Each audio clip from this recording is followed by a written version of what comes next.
Everyone, welcome to our lecture series here at the Center for Global Security Research within the Lawrence Livermore National Lab. My name is Asmaret Askedom, and I'm the Associate Deputy Director of the Center, and I'll be moderating the lecture and discussion today. It's my pleasure to welcome back our speaker, Alice Hill. Alice was last here in December 2022. She gave a talk on the outcomes of COP27 and its implications for global climate efforts. If you want to check out that lecture, you can find it on the CGSR's website. Alice is here today to give a talk called Communication is a Climate Solution. Amid the debates on climate change, Alice will provide her recommendations on how effective communication can increase the resolve to embrace climate solutions. Alice has decades of experience working on these issues pertaining to catastrophic risk. She's currently a senior fellow for energy and the environment at the Council on Foreign Relations. Prior to that, Alice served as special assistant to President Obama and senior director for resilience policy on the National Security Council, where she worked on climate change and biological threats. Before the NSC, Alice served as a senior counselor to the Secretary of Homeland Security, also working on climate, biological, and chemical threats. In terms of today's format, Alice will spend the next 20 to 30 minutes giving a lecture. Then we'll head right into the Q&A session with the audience. Feel free to start raising your hands electronically and typing in your questions into the chat during the lecture so we can just jump right into the Q&A session. With that said, Alice, it's a pleasure to welcome you back to CGSR. Thanks so much for joining us, and I'll turn it over to you. Well, thank you, Asmaret. It's really my honor and pleasure to have a chance to meet with everyone and talk about climate change.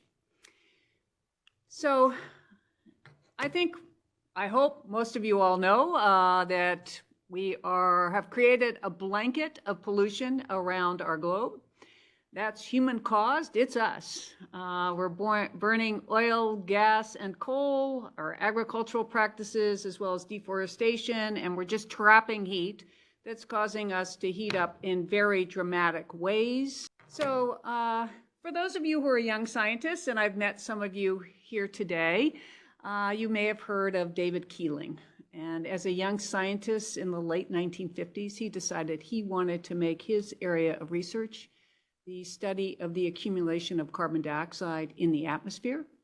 Eventually, he started on the coast of California right here, and then he moved operations to Mauna Loa, a 2-mile high mountain in Hawaii, where he started really measuring. NOAA has been doing that ever since. And of course, the Keeling curve was created, and we've seen dramatic increases in carbon dioxide over the years. In fact, the best laid plans. Well, I'll give the spoiler alert. So NOAA came out this year saying the amount of carbon we have measured at Mauna Loa, 424 parts per million, is the highest in around 4 million years when sea levels were 70 feet higher. That should all cause us pause because we know that we're trapping this heat and that the heat will cause the seas to rise and many other things. Next slide, please. So with carbon dioxide comes temperature. And we've seen dramatic evidence of that just this year. Came out this week that April was the 11th straight hottest month in recorded history since the 1850s. We saw records broken in over 70 countries for this year. Last year, in terms of heat records, 2023 was the hottest ever. 2024 is likely going to be the hottest yet. Next slide, please. So with climate change comes dramatic changes in the impacts that we experience. With more heat, we're seeing more extreme heat waves. You may have read that India is undergoing its national elections right now. It happens to be the hottest time of the year for them. They've had campaign officials faint, they've had election officials faint, and it's a serious problem with people being able to get to the polls. Really unprecedented levels of heat, and it's not just India, it's happening across the world. Next slide, please. We're also ahead is a monster season, according to meteorologists, for the tropical storms. Of course, hurricane season starts on June 1st, runs to November 1st. The meteorologists can't quite believe the modeling. There's predicted for 23 named storms. That's unprecedented. Next slide, please. And of course, we've experienced sea level rise, not 75 feet.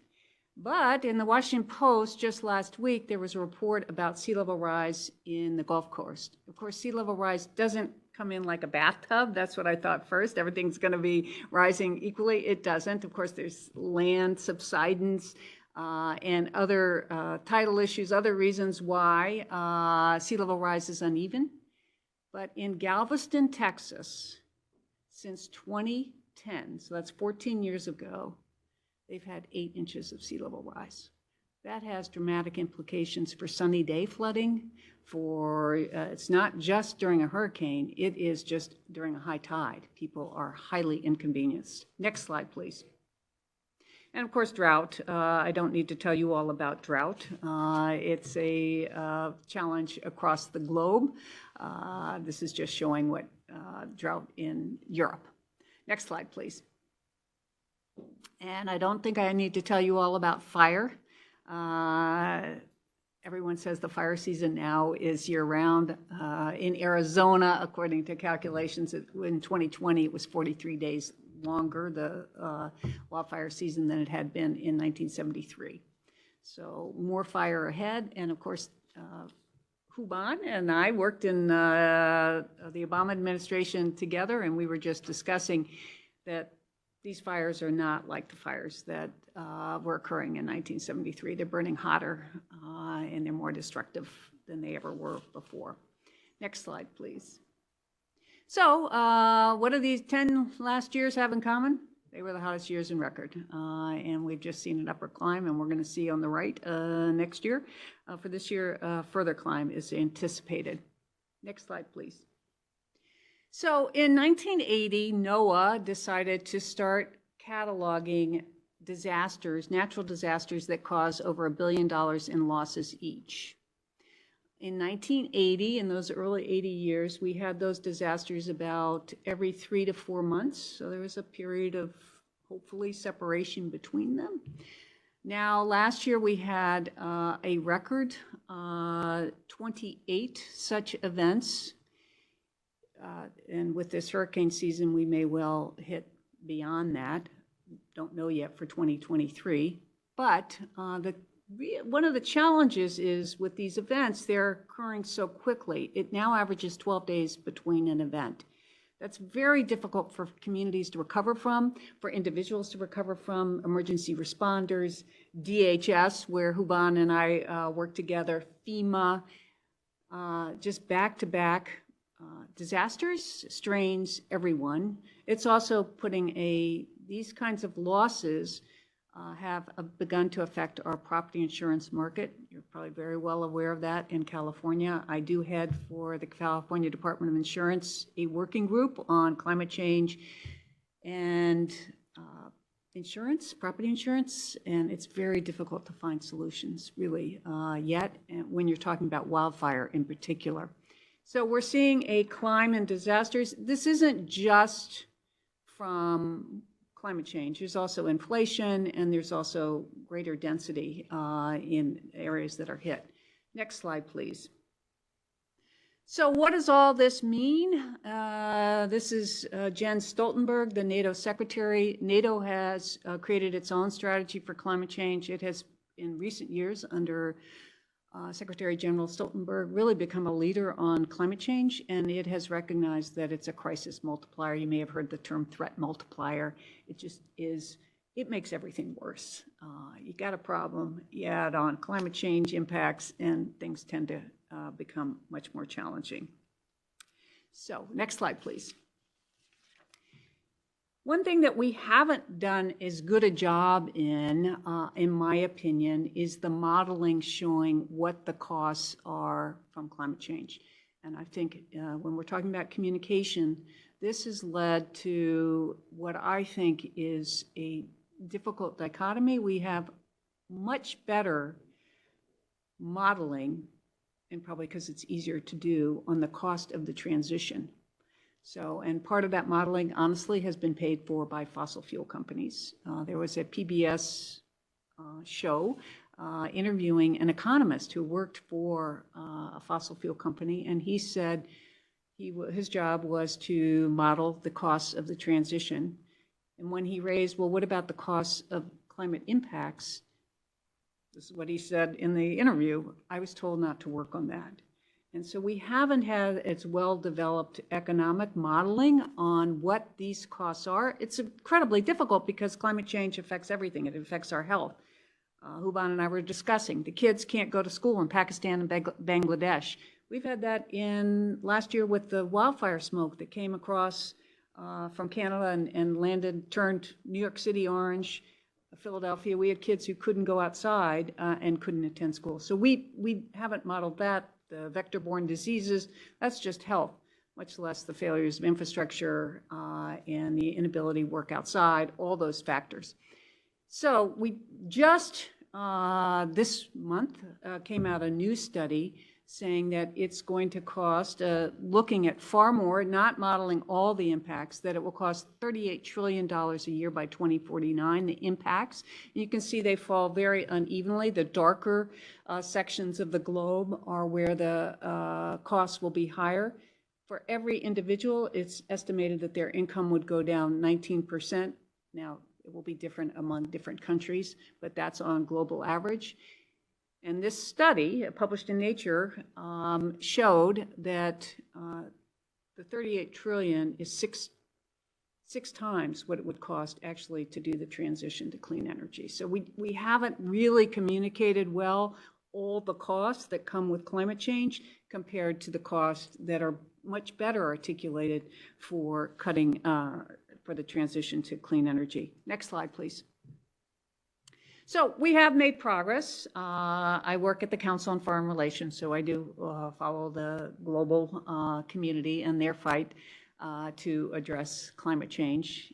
You know, of course, the UN group has been meeting since the early 1990s to try to find solutions on climate change. Been many bumps in the road, and one of the obstacles has frankly been the United States, probably in the Kyoto Protocol, which would have been mandatory reductions in pollution.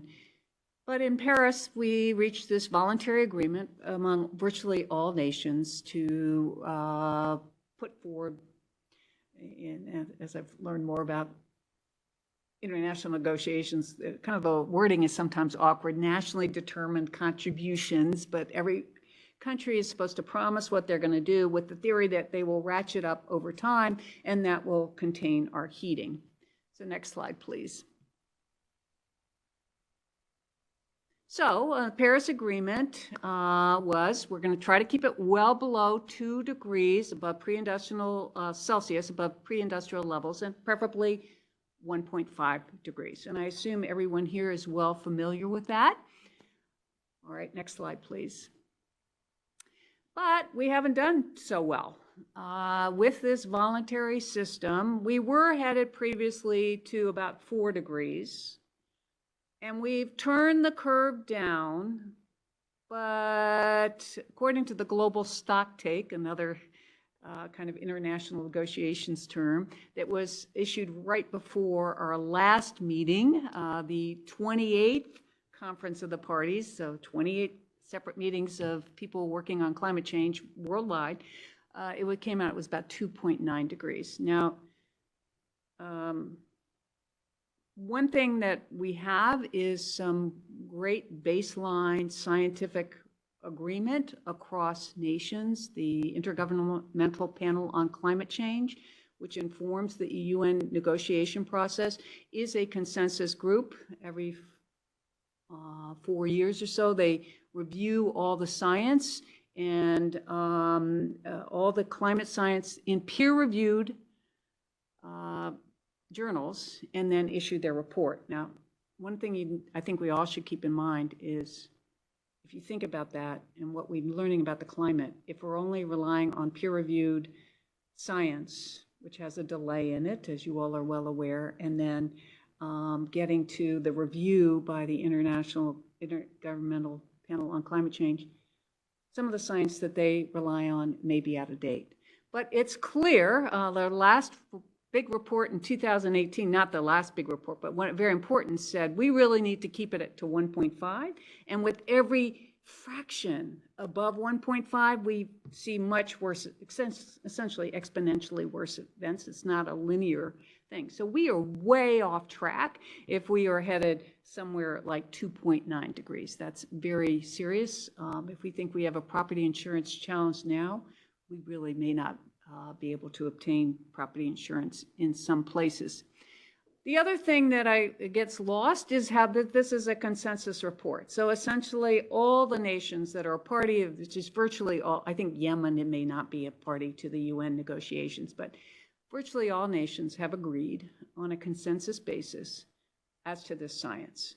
And so there really isn't a question, and there's no question among climate scientists, 97% say some calculation that it's human caused. So we should be pushing those issues off the table. But what we do know is we are far off track, and that's what this global stocktake report said. So next slide, please. So that showed, we can go to the next slide. Okay. So what do? We're off track, it brings all these terrible events, and this is the subject of my talk, is communication is key. We've really got to start upping our game on how we talk about climate change and getting people to care about climate change. And that's one of the things science also tells us, is that if we do actually engage in discussions about climate change, and I'm talking over the Thanksgiving dinner table, your friends, there's greater acceptance of the climate science, and the hope is that with greater acceptance of the climate science, we'll have greater action to curb the heating that we are experiencing and will experience in the future. Next slide, please. So 72% of Americans think global warming is happening, and that's good news. Probably in that, I think this may be at least a year old, so that even could be higher now based on all these events, which does, with the way the human brain works, if we've experienced it, we're more likely to believe that it's occurring. That's what the social scientists will tell us, and that's how we judge catastrophic risk. One of the big problems with climate change is humans judge catastrophic risk based on our own experience or experience of someone we're close to. But for a long time, as all these meetings were going on in the UN process, people hadn't experienced a climate worsened event, and we didn't necessarily have the attribution science, which we now have, that puts the fingerprints on climate change. So now we have more people actually experiencing these events. Next slide, please. But even though 72% of Americans think climate change is happening, the United States has the lowest support for climate policies in the G20. Now, the G20, of course, are the largest economies in the world. In the US, we're historically responsible for 25% of that pollution that's causing the blanket around the globe. We're 25% of the world's GDP. And we are the second largest emitter worldwide right now. So the US is pretty important in terms of what happens with climate change. You'll notice that a lot of the countries in the bottom, I know it can be a little hard to read, Norway, Australia, are countries that rely on fossil fuels, so the Middle East. And that reminds me of Upton Sinclair's famous quote, that it's difficult to get someone to understand when their salary depends on them not understanding. So the fact that these countries are dependent to some extent on fossil fuels make it difficult to garner the support. But we need to change that in order to have a safer future for us all. Next slide, please. So we do have agreement that it's happening, and 54% of Americans view climate change as a major threat. But then we get a divide among Republicans and Democrats. So you'll see Democrats, 78% identify it as a major threat, and 23% of Republicans do. So we are talking to two different groups and a different understanding of what's at stake. I will say that a CBS news poll just came out recently that showed that among younger Republicans, so those from 18 to 44, they favor climate action. 61% of them favor climate action, as compared to those 45 and over, it's 40%. So there's a divide even within the Republican Party in the polling. And granted, polling is inexact science, but just to inform us. And you can see this in the policy positions of the two parties, that there is a difference in the urgency seen. So next slide, please. So Potential Energy is a group founded by John Marshall. He was a former marketer. That's what his job was, Potential Energy Coalition, and they've worked with the Yale, which has done some of the best polling on climate change, and others to figure out, okay, what resonates with people when you're talking about climate change, so we can get more people involved in caring about this. Next slide, please. They did a poll of 55,000 people from 23 countries, asking them about climate change, and that represented more than 80% of the polluters and 90% of the world's GDP. And so one of the questions they asked was essentially, what is the UN goal for limiting global temperature rise? So we just went through what the Paris Agreement is. And you can see in North America, only 28% got it right, that it was 1.5 to 2 degrees.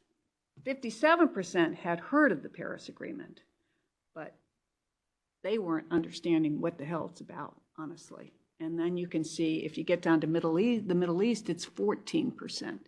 And then look at the average estimate on of what it really is. And those figures would be very scary if we hit those numbers of 3.7, 5.2 in the Middle East. People think they could handle that. So some indication that what's happening in the UN world, what's happening in the policy world, is not translating to people understanding really what's at stake here. Next slide. So they also did polling asking people about what they thought should be done. The question was, we need to tackle climate change because we need, and then you'll see on the left, it's increased job opportunities, reduce social inequality, protect our health, protect ourselves from extreme weather. But what was the big winner? Protect the planet for future generations. So when you start framing this question as one that's about protecting what we love, protecting against harm, it began to resonate. Now, all these framings is not to say that these framings are bad, and the Potential Energy is very clear on this, but what really hits home for people is talking about protecting what we have. And there's a whole science behind that. It's loss aversion, why that resonates. Next slide. They also looked at some of what politicians say and what people's reaction to that. So climate action spurs innovation, but for a lot of people that's like, well, I like it the way it is. I don't really want more innovation. Or climate action creates new jobs. I got a job I like. I'm not going to get a new job, so that doesn't spur me. Or climate change will lower costs, and that really gets people because they're worried about their rent. They're worried about inflation already, and that seems far off. So they also, in the polling, found that these framings don't necessarily resonate. Next slide, please. So back to, we can just go ahead and hit through. So back to what and the next one, I think there's one at the bottom. So the next thing I just want to point out is we've learned that people don't understand 1.5 degrees. They don't understand actually a lot of the language that those of us in the climate space use. We're talking to each other, the policymakers, but we're not talking to those outside. So we just pulled up some recent samples of headlines. Can the world keep 1.5 C alive? A lot of people aren't even going to understand what that is. The race to decarbonize, that's also a term that people do not really get. Net zero, turns out they don't get that. And the last one for me, 1,000-year storm is just a particular concern. It's a probability. And so I used to think, oh, a 100-year storm, that means 99 years we'll be safe. And people don't understand that, of course, the probabilities are changing with climate change, and that framing just gives them a false sense that this couldn't happen again. So helping people speak in a plainer way is the message that the climate communication specialists are sending to us. Next slide, please.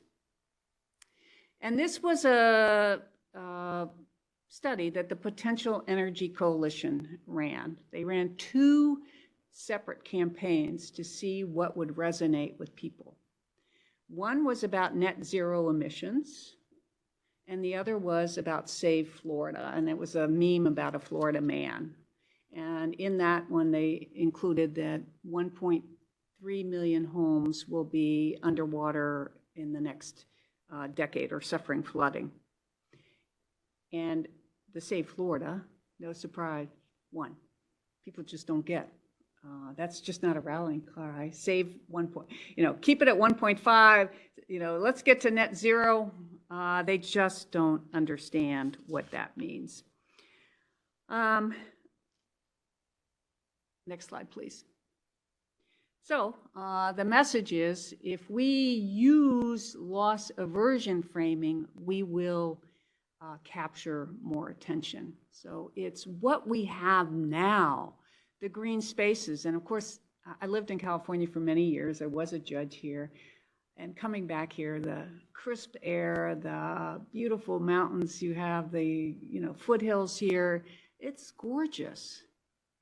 And to communicate that that could be lost is huge. One of the things that I think was the most upsetting to me in my climate journey, I used to love, when we lived here, we'd go to Mineral King every year, and we'd go be among those sequoia trees, and there's just something sublime about standing next to this huge tree that's over a couple of thousand years old. And then I started reading that the sequoias can't really handle these fires, that they're burning. That got to me in just a visceral way. Wow, that is lost, even though these trees have lasted for millennia. And it's that kind of thing that the pollsters will tell us resonates with people. It's finding what that loss will be. And the social scientists have found that humans tend to value what they lose more than what they gain. So that you're going to have clean energy is not what they're valuing. We value loss. So the more we can frame it as loss, aversion, that if we take these steps, we will be able to maintain what we have, people will tend to respond more. Next slide, please. So ultimately, the baseline message that Potential Energy Coalition has said is later is too late. And that's why we've got to do that. We're going to lose what we have, and that is true. We're going to be in a very unfamiliar world if we don't act now. And very simple, to focus on your own life, your children's lives, that later is too late. So that's how they sum it up at the end. Next slide, please. So along the way, others have also identified, and I wanted to share this just as a practical thing, as you talk about climate change, as all of us talk about climate change, words to avoid. It's just doesn't resonate. And one of the ones, and I don't have up here, is emissions too. They will tell you very much you should use pollution. Don't use greenhouse gases, pollution, but carbon footprint, we've talked about some anthropogenic. Those terms just, for the average Joe or Josephine, that's just not gonna hit it. But pollution, we're overheating, we're gonna have extreme weather, it's gonna cost a lot. That's the hottest year on record. It's the most flooding we've had. Those are the words that people respond to. And I'll just tell you my own journey. I'm not a climate scientist, but I was given an assignment at DHS that nobody wanted. I was the new person. It was President Obama had signed an executive order requiring all agencies to plan for climate change. So I was asked to do it. I thought, okay, well, this is my opportunity to learn about climate change. So I got to work with many of the fabulous scientists that work for the federal government. And they were very excited to find a policymaker interested in climate change. So it was a nice marriage. And we had a task force, and we came up with recommendations. And the reason I believe that I've been able to operate in the space that I have is because I've concentrated on communication and trying to learn. But it can't be that we have to rely on, all of us need to be good communicators on this, because we're failing right now on getting people to care. And we have to get people to care to have a safer future. So in my own journey, I had to learn the words on the left, which were hard for me to learn. And now I've learned I should just go back to what I was sort of internalizing just as a person who isn't a scientist as to what was going on. Next slide, please. So I want to leave you this as well. Yale has come up with, they've done excellent work. This is what the story they encourage people to tell. Scientists agree, this isn't an issue. It's human caused. Now, there's not agreement on every aspect of climate change, but it's human caused that we're heating up, and there is agreement. It's real, it's happening. For a long time, we didn't have the records. Now we have the records to prove that we have, these are worse, that it's in recorded history. It's us, it is human cause. It's bad, but we always also have to have that there's hope, and there is hope. There are plenty of solutions out there. It's really mobilizing the political will to do this. And that's ultimately what is going to make the difference. And part of that is to get people to care and want to act on climate. Next slide, please. So I don't know how many of you all know what this number represents, but this is why it can be so important to make sure that we are communicating well. Next slide, or just push. So 537, that is the number of votes that determine the election between President George Bush and Al Gore. Putting aside your politics, that just tells you it can be a few people that turn an election, and that can turn also the course of history. So communicating this well to everyone matters, so that people can understand what's at stake. Next slide, please. And so, in summary, there is hope. You all are doing fantastic work here. I read that, and in California, you've gone a number of days where you've gone completely from renewable energy for the entire day. And another stunning statistic is that last year, 30% of energy was produced by renewable sources. So that is a huge change. We need to change much more quickly, but we also have the proof that it can be done. And we're seeing in separate countries, I just saw a presentation on South Africa, in 4 years, just dramatic adoption of solar, really changing that country's trajectory. Next slide, please.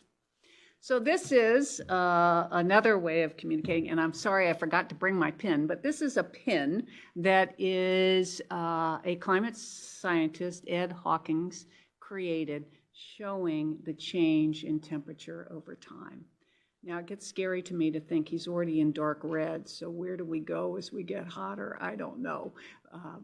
But what we want to do is keep that slim line there, the red, to a slim part of the history of our globe. And that's what we all need to communicate, is this matters. So with that, that's my presentation for today. I welcome questions. I do work on many, many aspects of climate change, so I'm happy to entertain questions. And if I don't know, I'll let you know. And I have spent a good part of my career focused primarily on climate adaptation. So thank you so much.